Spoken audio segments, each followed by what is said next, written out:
네, 안녕하세요. 삼돌이 아빠입니다. 낙찰을 받았으니 이제 해당 경매 물건의 서류를 열람해 보도록 하겠습니다.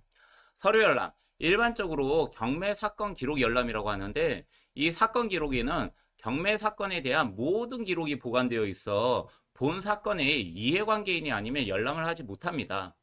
최고가 매수 신고인 대리인 자격으로 열람을 신청을 해도 가족이나 법정 대리인 자격이 없으면 열람 신청이 불가할 수 있으니 사전에 확인하고 방문해 주시기 바랍니다.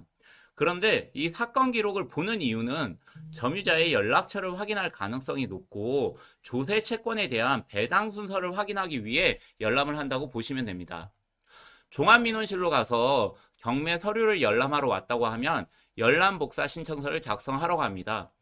요즘 서류는 이렇게 복제가 추가되어 저장 매체를 지참하여 방문하면 파일로 복제하는 것도 가능하다고 하니 참고해 주시면 되시고, 우선 신청서를 작성해 주시는데 보시는 것처럼 이름과 자격, 전화번호, 사건번호, 경매계를 기재하여 주시고 아래쪽에 날짜와 신청인 기재 후 날인 또는 서명을 하시면 됩니다. 전체적인 진행 순서를 보면 신청서를 작성한 후에 은행에 가서 500원짜리 수입인지를 사서 창구에 제출하면 접수 도장을 날인하여 해당 신청서를 돌려줍니다. 접수 도장이 날인된 신청서를 가지고 담당 경매계에 찾아가서 제출을 하면 사건 기록을 찾아주는데, 간단한 경매 사건 같은 경우에는 서류가 얇고 복잡한 사건은 두께만 5, 6cm 이상 되는 것들도 수두룩합니다. 서류를 받고 주변을 보시면 열람할 장소가 있어 서류를 열람을 하시면 됩니다. 보통 사건 기록 내에 임차인이나 소유자의 연락처가 기재되어 있는데 없는 경우도 있으니 무조건 있다고 생각하시면 안 됩니다. 그리고 복사가 필요하면 주변에 있는 공용 복사기로 해당 부분을 복사를 하시고 경매계에 반납 시 복사한 매수를 알려주면 은행에 가서 수입인지를 구매하라고 이야기를 해줍니다. 은행에 가서 수입인지를 구매하고 제출을 하고 신분증을 돌려받으시면서 사건 기록 열람이 종료가 됩니다.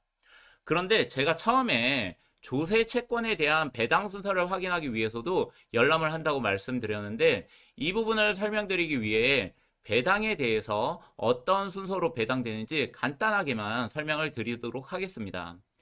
낙찰이 되면 낙찰 대금에서 채권자들에게 배당이 되는데 1순위로 경매 집행 비용, 해당 물건 관리에 사용된 필요비나 유입비가 배당이 되고, 2순위로 배당되는 건 최우선 변제금, 최종 3개월분의 임금 채권, 해당 물건 목적물에 부과되는 당해세가 배당이 됩니다.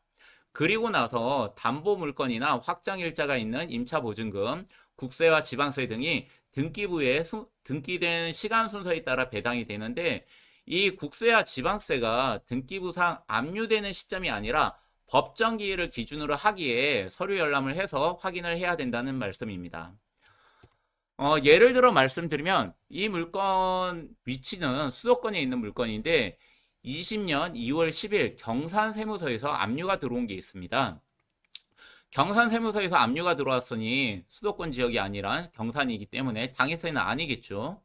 저렴한 금액의 낙찰을 받은 뒤 19년 8월 22일에 전입한 대항력 있는 임차인의 배당받지 못한 배당금만 인수를 하면 되는데, 사건 기록을 열람해 보니 한 건의 법정 기일이 8월 21일자로 임차인의 확정 기일보다 빨라 인수 금액이 341만 3천 원이 늘어난 경우입니다. 만약 두 번째 건의 법정 기일이 빨랐다면 이 물건은 입찰 보증금을 포기해야 되는 물건이 되는 거죠. 이렇게 조세 채권 같은 경우 확인되지 않는 부분이 있다면 입찰에 참여하지 마시고, 만약 낙찰되었다 하더라도 사건 기록을 열람하여 투자 손실을 최소화하시기 바랍니다.